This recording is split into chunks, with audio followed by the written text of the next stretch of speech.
It's so freaking cold outside, you guys. I have the little portable heater going in the garage, like 30 degrees out right now. The garage is not much better. So today, we're working on our turd of an STI here. So I need to pull the entire turbo kit off this car so that way I can prep it to get coated. I think I'm just gonna buy the coating and do it. You guys left enough recommendations to where I'm gonna go in there and just coat it myself using what we have at the shop because I need an oven to cure a lot of the stuff that I'm gonna be using. So entire turbo kit's coming off. We need to figure out oil feed line length. We're gonna get the ethanol sensor mounted up, that fuel line made up. And pretty much everything in the engine bay of the STI is gonna come out. The big thing that I wanna get figured out today is coil packs. If I can use these R35 GTR coil packs, if I can just make like a small adapter or something like that to be able to get everything to fit properly. There's a lot of stuff that there's a lot of smaller stuff that we need to knock out before we get back into wiring. I'm also waiting on Amazon to drop off some loom that I need, some butt connectors, some crimping stuff, and some more dual wall heat shrink because I ran through most of the sizes that I was using for what I had. So we're gonna jump into that and hopefully get some more of this interior stuff put back together and whatnot to try to get it to resemble a car a little bit more. But before I do that, it's gonna be a weird sequence of videos for you guys also for what you're about to see because yesterday I was at the shop working on the Evo since we're about to get like a snowstorm next week. I'm trying to knock out some of the shop stuff this week so that way next week when I'm like stuck at the house while it's just snowing for like this week straight. Yeah, the Golf R is all-wheel drive, but it has summer tires on it, so it's not really worth it to go drive it in the snow. But for the most part, I've been going back and forth, so you guys are gonna, I mean, you guys are about to see it. I powder coated a lot of the stuff for the Evo, but I need to get these baffles put back in real quick, so that way when I go to the shop tomorrow, I can drop all this stuff off. So let me get this valve cover drilled up a little bit more. Let's get some rivets in here, and then let's jump on the STI.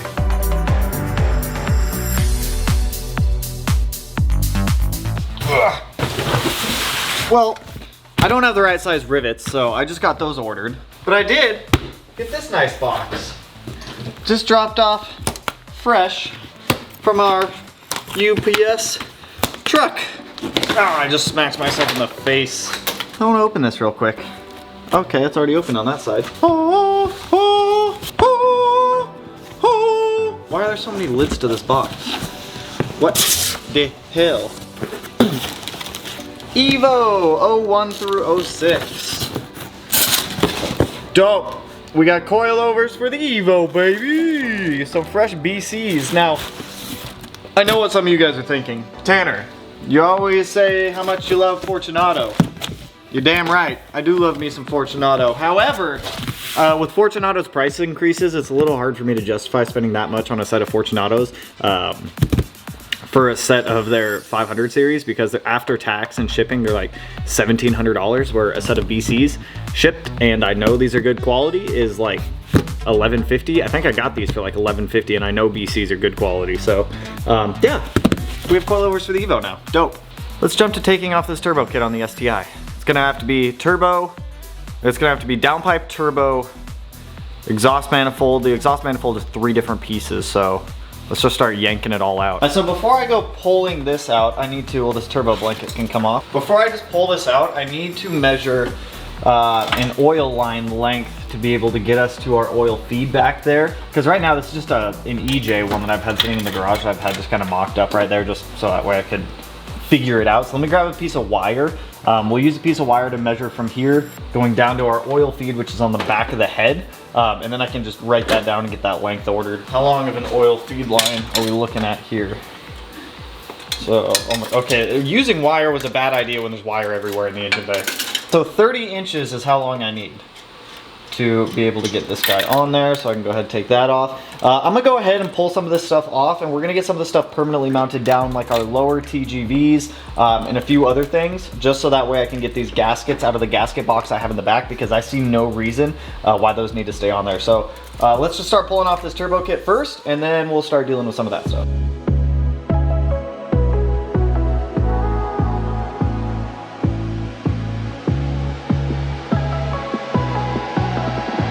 So right here we have the entire turbo kit for the EG33 STI. We've got the downpipe, the main intercooler pipe. This is the other intercooler pipe. It's so baby and small. Our Precision 6870, all of our clamps with the exception of one HD clamp, which I have in the box up there. Our up pipe here, so as you guys can see. I don't know if you guys have really seen this turbo kit off of the car, but yeah, this is our up pipe going up to this. It is twin scroll, so just like an FA20 WRX. Each scroll, or the turbo has one scroll setting on each. We've got one 38mm external wastegate on each scroll setting. This is like the crossover pipe that you'd find on an EJ going from cylinders 2 and 4 over to 1 and 3. And then these are our runners going off of the actual block itself. So now that I have all this off, I need to get all of this coated. So I'm about to hop on Amazon, see what I can find for like a hot coat, ceramic coat that I can DIY at the shop, because I don't want to pay a shop if I don't have to. It would just make life a lot easier to be able to do this, and it saves us money. So this thing is looking pretty empty over here without a turbo in it, which is good because that gives me access down to the coil packs to be able to figure all of that out. Now, before I jump back into this, I do want to come over here. I have the oil pickup and the baffle soaking in some degreaser right now. I don't think they've ever been cleaned, so let me run through these real quick and clean them. Shout out to Matt for getting a parts washer for in here too. Matt, you an OG. OG, baby! I don't know what that was. I'm gonna clean those.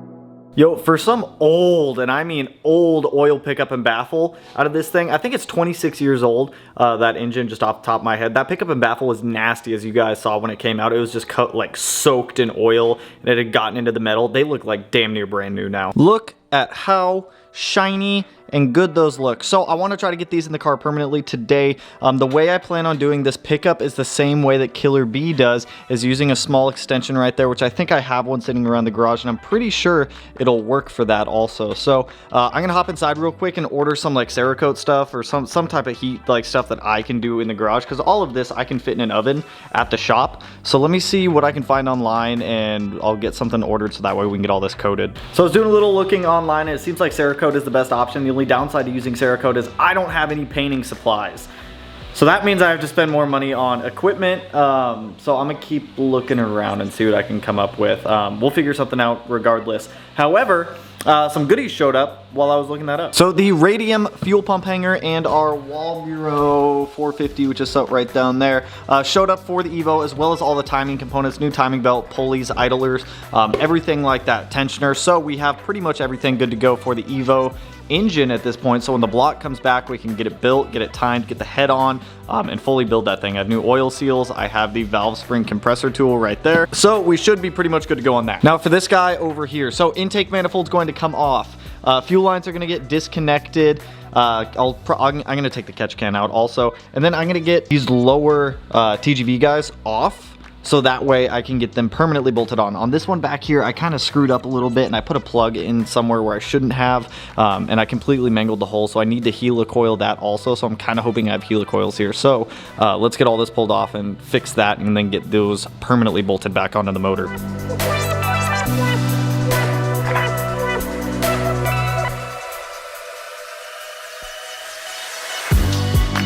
So I'm gonna have to run to the store here soon, because I need to go pick up 6 more of whatever size this bolt is for our TGVs, or our TGV holders, housings, call them whatever you want. But what I need to do right now is correct this problem. I don't know why I did this.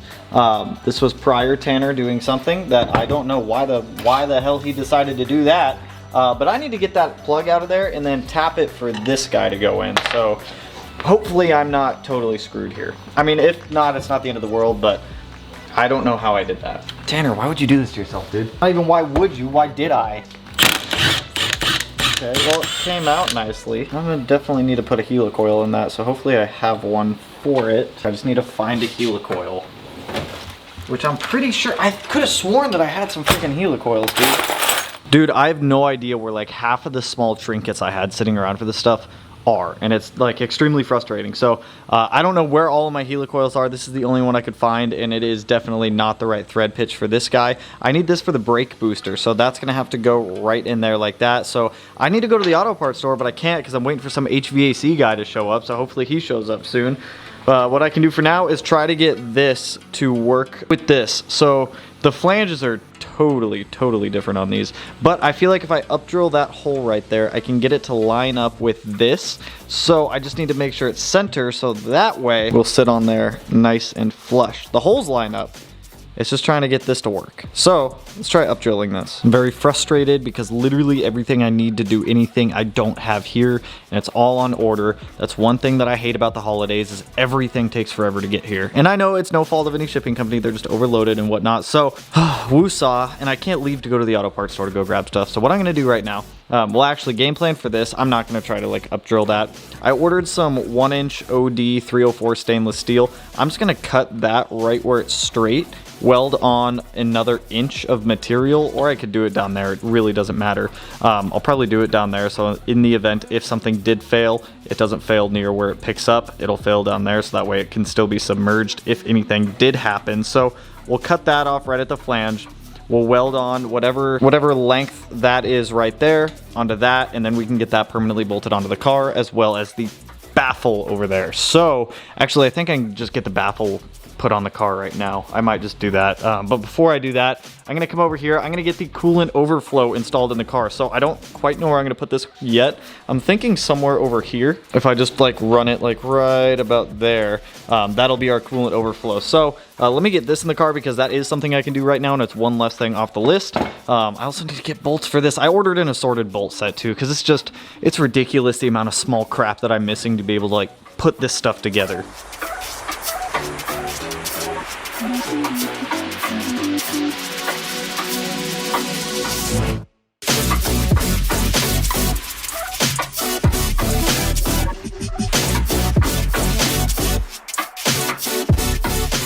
The frustration is so real right now. It's literally every single time I need something, I don't have it. And it's like expendable crap. I'm like, I'm short one riv nut for this. And it's not because I messed them up. I mean, I decided to step up to a bigger size just to make things a little bit more secure. It's the dumbest crap every time. It's never the big things that hold up your build when you're building something. It's always the small crap. So I just have a temporary one in there right now to hold this down. I have these nice button head screws that I'm using for this, and then that one, it won't even like tighten down all the way. So that's where the coolant overflow will go. I'm trying to like figure out a way to make it not do that, but I might just put like a small like stanchion or something underneath of it. I don't quite know right now. So despite missing a lot of things for the car right now, oh, by the way, I just got off live stream. So despite missing a lot of things right now, I'm going to continue to try to do what I can. So even if it's just the smallest things, even if we do small things right now, it's less things we have to do later. So I'm going to go ahead, get the windage tray bolted back up. So this thing's like super clean. I'm going to get that bolted back up on the bottom of the engine. I can't get the oil pickup on yet. Like I said, I'm going to cut and weld that a little bit longer. So we're going to get that guy on, and then we're gonna get the wastegate springs set, because that's still something else that I have to do, is get the spring settings and the wastegates taken care of.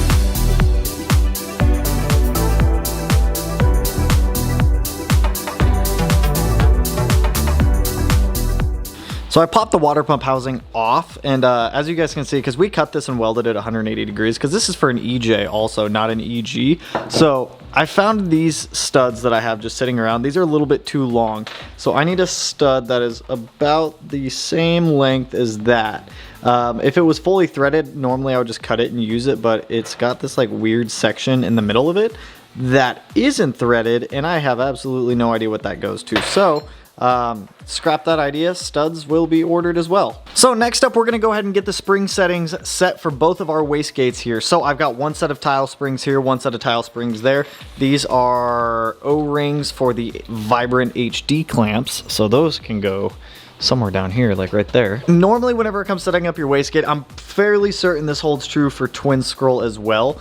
You want to go for half of the PSI you plan on running. So with this car, for this first initial setup, I'm gonna shoot for like 40 PSI. So we're gonna wanna set these springs and these wastegates to about 20 PSI or so. So let me pull up Tile's spring chart, and we'll get these guys pulled off one at a time, get their prospective springs put in them, and then we'll set the wastegates aside since all of this is getting coated. We've gotta take them off anyways.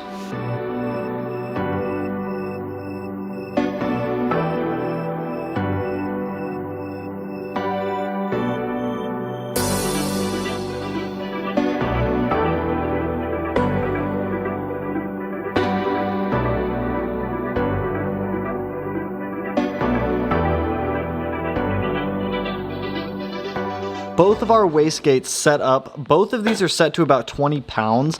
That should put us around 40 PSI with this guy on the first couple of pulls. I'm going to keep the other springs in the box and then take the springs with us when we go to get tuned. So that way, if we need to swap out springs, they're at least in there. I also went through, and you guys may have seen me pull off all the bolts that hold the cold side of the turbo to the actual CHRA. And the reason I did that is so that way I could put a little bit of Teflon tape on there. With high boost applications, it is possible to get a small leak out of those bolts that connect up to the back of that.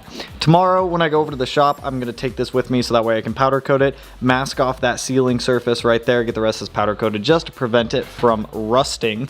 Up here in the engine bay, dude, I'm still so unsure where I want to put this. Like, I'm trying to keep fuel line consideration in length, and I keep coming back to, I think I'm just going to get the IAG bracket and just make it work with that, because with the fuel pressure regulator being right there, I don't want to have a whole bunch of weird funky lines going everywhere. So I'm just so unset on what I want to do with it. I also threw back in the hood scoop delete right here because I'm just trying to clear. I'm literally just searching for random small things I can do since I'm waiting on like wire loom, tungsten for welding. I pick up shielding gas tomorrow. All this like random small crap. When I was looking up here in the engine bay, I saw I can delete this water port on the back of the crossover tube. That's just for throttle body. Our throttle body sits up front and we're not running coolant through it, so there's no need for it. This guy right here is going to be an interesting one, so I think I'm going to weld on an AN fitting on that guy, probably a -8 AN fitting, and run that up to the heater core, because the way that this water pump works is it pumps water up through this guy here, pushes it that way. I can go ahead and delete that fitting too, and then from here it's going to connect up to the heater core and then come back out of the heater core, go down through here, and then that's when it'll continue doing its water cycle. I am going to add an auxiliary radiator to this. EGs tend to run pretty hot, so having all the extra coolant flow we can get is going to help. I think I'm going to do it like somewhere down here and just make like a duct for it to be able to do it that way. We have our coolant guy put in here. I found another spacer and bolt set to be able to utilize that. I'm just waiting on the riv nuts to come in.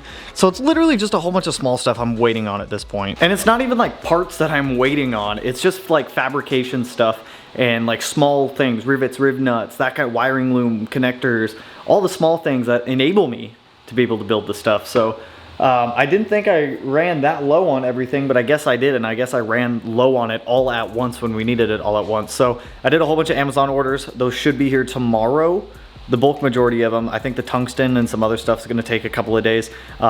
Same with some of the raw material I ordered, but we'll get to that stuff when we get to it. It's the holidays, so I'm trying to work around shipping times with that and whatnot, but we still made progress today. As long as we're making progress in every single video, that's all that matters to me. And while it may seem like it's taking a while, keep in mind, it's literally only me physically working on this thing. So I'm working at like my own capabilities of being able to do everything within like reasonable times. So I apologize if it feels like it's not like a lot of fast progress all at once, but it's showing you guys literally every single step of the way that goes into building something like this. So that's all I got for you guys on this one. If you like the video, you guys know what to do. Go ahead, hit that like button, turn it black, blue, green, yellow, purple, silver, cyan, whatever color it turns for you. And color of the day is actually gonna be that like Ford Focus RS Blue back there on the Evo valve cover. You guys are gonna get a video on the Evo tomorrow, or for the next video, just because I have that one already like halfway shot. So with that, I will catch you guys in the next one. Peace out, homies. Woo! I gotta be a little bit quiet because everyone in the house is sleeping right now. It's like midnight, so woo!